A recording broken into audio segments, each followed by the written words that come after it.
Recently एक RTI में top 100 loan defaulters के कारनामों का पता चला। 2019 तक इनका टोटल कर्ज 8.44 लाख करोड़ था और इसके बाद आधा एनपीए या बैड लोन डिक्लेयर हो गया। मतलब कहां गया लोन, जमीन निकल गई या हवा में उड़ गया। 4 सालों तक आरटीआई एप्लीकेशन और अपील्स डाली गई, फिर फाइनली मामला सेंट्रल इंफॉर्मेशन कमीशन तक पहुंचा। तब जाकर आरबीआई ने ये जानकारी दी। इन शॉर्ट डिफॉल्टर्स कंपनियों की लिस्ट में बड़ी बड़ी कंपनियां हैं, लाखों करोड़ों का कारोबार करने वाली कंपनियां हैं।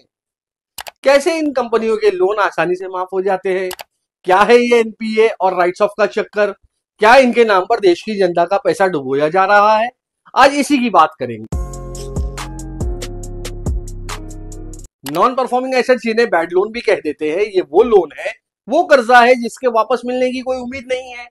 आपकी लाइफ में भी छोटे मोटे ऐसे दोस्त रहे होंगे जिन्हें आपने लोन दिया और फिर वो आपकी जिंदगी में नॉन परफॉर्मिंग आदमी हो गए। पर बैंकों का कर्जा कोई हजारों लाखों की बात नहीं है। बैंकों का दिया हुआ कर्जा कई लाख करोड़ में है। ये इतना है जिससे कई राज्यों का साल का बजट होता है। मार्च 2015 में total NPA non performing assets 3.23 lakh crore था। मार्च 2018 में ये 10.36 लाख करोड़ तक पहुंच गया, जो देश की हिस्ट्री में हाईएस्ट है। मार्च 2023 में ये कम होकर 5.71 लाख करोड़ में आया। क्या अचानक से सारे डिफॉल्टर कंपनियों ने टाइम पे लोन वापस करना शुरू कर दिया? क्या आरबीआई ने कुछ कड़े नियम लागू कर दिए? जी नहीं, ऐसा कुछ नहीं हुआ। बैंक ने ही इनके लोन राइट ऑफ कर दिए। बैंक ने टेक्निकली इन्हें अपनी किताबों से हटा दिया ताकि उनकी बैलेंस शीट अच्छी दिख सके। पर क्या इससे आपके लॉस छुप जाएंगे? जब एक बच्चा भी फिजूल खर्च करता है तो माँ बाप उसे डांटते हैं। यहाँ तो लाखों करोड़ों का लोन माफ कर दिया जा रहा है बिना किसी पनिशमेंट के। कैसे ये कॉर्पोरेट्स आसानी से विलफुल डिफॉल्टर बन जाते हैं? जब अंबानी की एक कंपनी लोन पेमेंट पर डिफॉल्ट करती है तो अंबानी को डिफॉल्टर नहीं कहा जाता, बस कंपनी को ही डिफॉल्टर कहा जाता है। और साथ ही अगर अंबानी की 10 कंपनियां हैं और उनमें से एक कंपनी डिफॉल्ट करती है तो बाकी 9 कंपनियों को फिर भी आराम से लोन मिल सकता है। अब आप अपनी जिंदगी के बारे में सोचिए। जब आप एक 10 लाख की गाड़ी की लोन पर डिफॉल्ट करते हैं तो बैंक आपकी गाड़ी उठा ले जाता है, उसे बेच देता है और अपने लोन की रिकवरी करता है।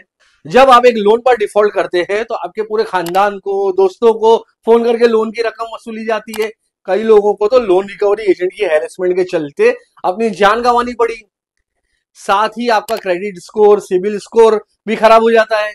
भविष्य में आपको लोन मिलने में बहुत दिक्कत आती है। लेकिन अडानी ब्रदर पे चाहे हिंडनबर्ग के आरोप लगा या चाहे यूएस कोर्ट के, उनके लिए नए से नए लोन तैयार है। मतलब आप भी अपने नाम से कंपनी बना लीजिए और बड़े बड़े लोन ले लीजिए, क्योंकि सिस्टम बड़ी आदमियों को ही फेवर कर रहा है। कॉर्पोरेट बैंक के लाडले बच्चे की तरह है। वो कोई डिफॉल्ट भी कर दे तो उसको डील करने की क्रोनोलॉजी थोड़ी अलग है। सबसे पहले होता है रीनेगोशिएशन। क्योंकि कॉर्पोरेट लोन की रकम करोड़ों में होती है तो सबसे पहले बैंक लोन की शर्तों को रीनेगोशिएट करता है। पहले तो एक स्ट्रक्चरल रीएडजस्टमेंट का बकायदा रूल था जिसमें एक कंपनी को ज्यादा टाइम दिया जाता था लोन रीपे करने के लिए। क्या 5 साल में नहीं दे सकते? ओके, तो 10 में दे दो। 5% बहुत ज्यादा है, चलो 3% दे दो। कंपनी प्रॉफिट नहीं बना रही है, चलो थोड़ा और लोन ले लो, प्रॉफिटेबल हो जाओ, फिर चुका देना। ये सब रीनेगोशिएशन क्लोज डोर होती है। किसी को पता नहीं चलता कि कर्जे की शर्तों में क्या बदला गया और बैंक को कितना घाटा हुआ। यहाँ आम लोग जो घर, गाड़ी, एजुकेशन लोन ले रहे हैं, उन्हें जरा भी रियायत नहीं मिलती। उनसे कोई क्यों नहीं पूछता, अच्छा कोविड में नौकरी चली गई, कोई बात नहीं, लोन 10% पर है, 8% पर चुका देना। उल्टा आम लोगों को ईएमआई के लिए दुगने रेट देने पड़ते हैं। स्टेप 2 है राइट ऑफ। जब नेगोशिएशन से काम नहीं चलता तो बैंक कर्ज का कुछ हिस्सा राइट ऑफ कर देता है, यानी कि माफ कर देता है। 1000 करोड़ का लोन था तो कोई नहीं, 800 करोड़ दे दो। 800 भी नहीं है तो 500 करोड़ दे दो। भगवान के नाम पर कुछ तो दे दो। कॉर्पोरेट्स के सामने बैंक की हालत ऐसी हो गई है जैसे शैतान बच्चे के सामने लाचार माँ बाप। बैंक इस कर्जे को बैड लोन कहकर अपनी बैलेंस शीट से निकाल देते हैं। बैलेंस शीट अच्छी दिखती है और इससे टैक्स लाइबिलिटीज भी कम हो जाती है। स्टेप 3 में आता है आईबीसी प्रोसेस। 2016 में सरकार ने पार्लियामेंट से एक इंसॉल्वेंसी एंड बैंक्रप्सी कोड पास कराया। इसका आइडिया था बैंक के एनपीएस को कम करना और बैड लोन की मैक्सिमम रिकवरी करना।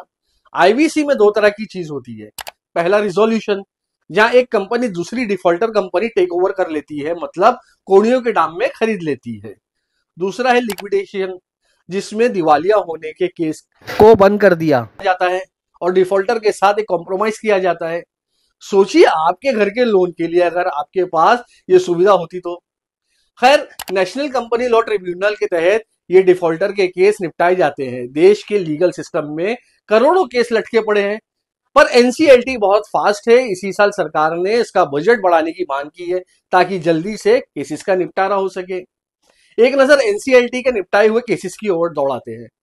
डीएचएफएल की लोन अमाउंट थी 91,000 करोड़। एनसीएलटी ने कहा चलो 37,000 करोड़ दे दो। बैंक ने उठाया 53,000 करोड़ का लॉस और लिया 60% हेयरकट, मतलब 60% नुकसान झेला। फायदा हुआ पीरामल ग्रुप को, जिसके हट्टे ही कंपनी बेच दी गई। इस टेबल को अगर आप देखते जाएं तो देखेंगे कि बैंक 95% तक नुकसान उठा रही है और इन डिफॉल्टर्स में और बेनिफिशियरीज में बड़े बड़े कॉर्पोरेट्स के नाम है। अनिल अंबानी का केस तो आपको याद ही होगा। रिलायंस कम्युनिकेशन का लोन था 49,668 करोड़।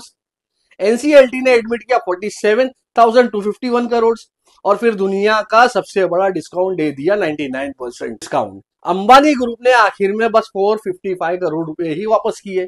लगता है ये सिस्टम बना ही इनके लिए है। बैंक से पैसे लो, दिवालिया हो जाए तो सस्ते दामों में ही एक दूसरे को खरीद लो। किसी को कानो कान खबर नहीं होता, सारा प्रोसेस बंद कमरों में होता है और बैंक के टॉप अधिकारी बाद में इन कंपनियों के बोर्ड ऑफ डायरेक्टर बन जाते हैं।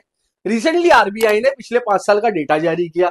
इन 5 सालों में 9.9 लाख करोड़ राइट ऑफ किए जा चुका है। टोटल रिकवरी जो हुई है वो है बस 18.70%।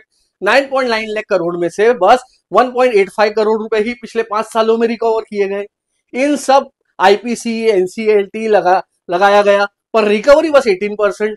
एग्जाम में भी कम से कम 33% लाने पड़ते हैं पास होने के लिए, यहां तो 18% रिकवरी पर ही जश्न मनाया जा रहा है। ये सरकार का सक्सेस है या फेलियर? जहां कॉर्पोरेट को मिला एक के बाद एक हेयरकट, आपकी हो गई जेब कट। आज कॉर्पोरेट लोन 5 से 7% के रेट पर आसानी से अवेलेबल है, जो कि एजुकेशन हाउसिंग लोन 10 से 12% पर मिल रहा है। मतलब सिस्टम ही नहीं चाहता कि आपके पास अच्छा घर हो, अच्छी शिक्षा हो, लेकिन कॉर्पोरेट के पास मुनाफा कमाने के सारे विकल्प होने चाहिए। जब बैंकों का पैसा कॉर्पोरेट की तरफ भाया जाएगा तो आपके लिए तो लोन की एबिलिटी कम हो ही जाएगी ना। कितने सालों से एफडी पर इंटरेस्ट रेट नहीं बढ़ा है। लोग इन्वेस्टमेंट के लिए शेयर मार्केट में जाते हैं और वहां से धोखा खा के आते हैं। अब तो लोगों ने बैंकों में पैसा जमा करवाना भी कम कर दिया है। बैंक के डिपॉजिट कम हो गए हैं। आमदनी अठन्नी खर्चा रुपया वाले टाइम में पैसा है ही कहां जो बैंक में रखे। अब बैंक आम आदमी को डिपॉजिट बढ़ाने के लिए स्पेशल स्कीम्स ऑफर कर रही है। ये क्या आपका ही प्लान था कि बैंक में पैसा जमा नहीं करेंगे तो बैंक से कंपनियों को करोड़ों का लोन देंगे? Well played. पब्लिक बैंक को हर तरह से लूटा और निचोड़ा जा रहा है। एक तरफ वो बड़े लोन देने के लिए मजबूर है, जैसे कि अडानी ग्रुप को एसबीआई ने 2.6 बिलियन के लोन मिल चुके हैं। वहीं लोन्स को राइट ऑफ करने के मामले में भी एसबीआई सबसे आगे है। बैंक एम्प्लॉयज भी परेशान है, स्टाफ ओवरबर्डन है और नई रिक्रूटमेंट है ही नहीं। आखिर में ये हमारा ही पैसा है जो कॉर्पोरेट की तरफ बहाया जा रहा है। अच्छे सड़क, अच्छी स्कूल, हॉस्पिटल, साफ हवा, साफ पानी गायब है। ऐसे देश में हमें कॉर्पोरेट के मुनाफे की चिंता करनी चाहिए या लोगों की जिंदगियों की? क्यों हमारे पैसे राइट ऑफ होने की नौबत आती है? क्या हम बेटर रिकवरी मैकेनिज्म नहीं बना सकते या सरकार चाहती ही नहीं कि रिकवरी बेहतर हो? आज के लिए बस इतना ही दोस्तों। खबरें एक्सप्रेस देखने के लिए शुक्रिया।